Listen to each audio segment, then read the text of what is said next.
Hello, you multitudinous, mendacious, multiteers.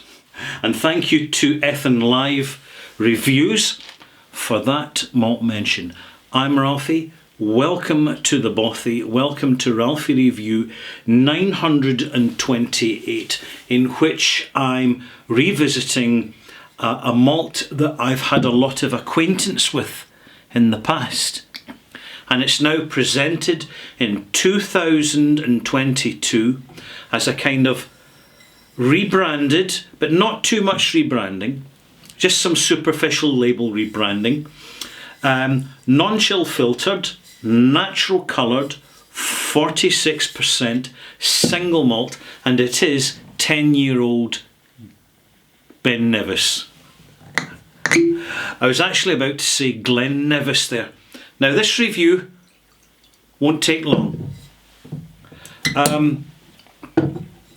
I've reviewed this whisky about 9 times over the last 12 years. It pops up regularly in my radar, but I have to say that more recently I've noticed that official bottlings are rather variable in quality. And I really put this down to the owners and their policy in investment in the distillery. I'm sure those working at the distillery themselves are doing the best they can with the resources they're actually given. And I've always had a fond spot for Ben Nevis. However, I tend to be going for independent bottlings the last couple of years for reasons which will manifest themselves fairly shortly. On the nose, young, remarkably young. It smells more like a 5 or 6 year old. I'd say a 6-year-old single malt than a 10-year-old single malt. So a very understated maturation.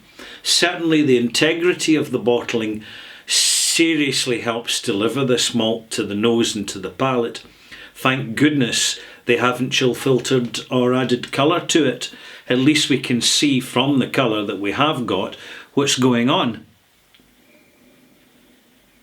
Slightly phenolic, but quite fresh, herbaceous, big malt notes, which is the style of Ben Nevis, and to taste it neat.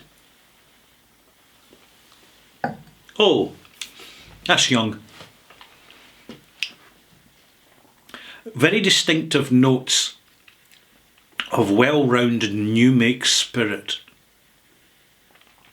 So again, affirmation here that the cask has been very discreet in its maturation. I would say definitely second fill, possibly third fill casks. Quite possibly third fill casks. So I've added a drop of water. Get back to the nose again.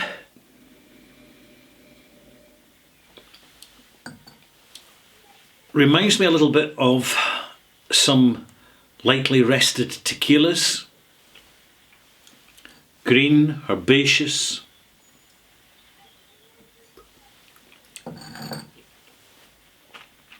A little bit of water certainly improves. There's no getting away from it that the spirit itself is really well made, loads of flavour. The spirit itself is just what Ben Nevis should be, but the casks used for the maturation of the spirit have been very light in their impact. So, malt marks. This won't take, as I said, didn't take long.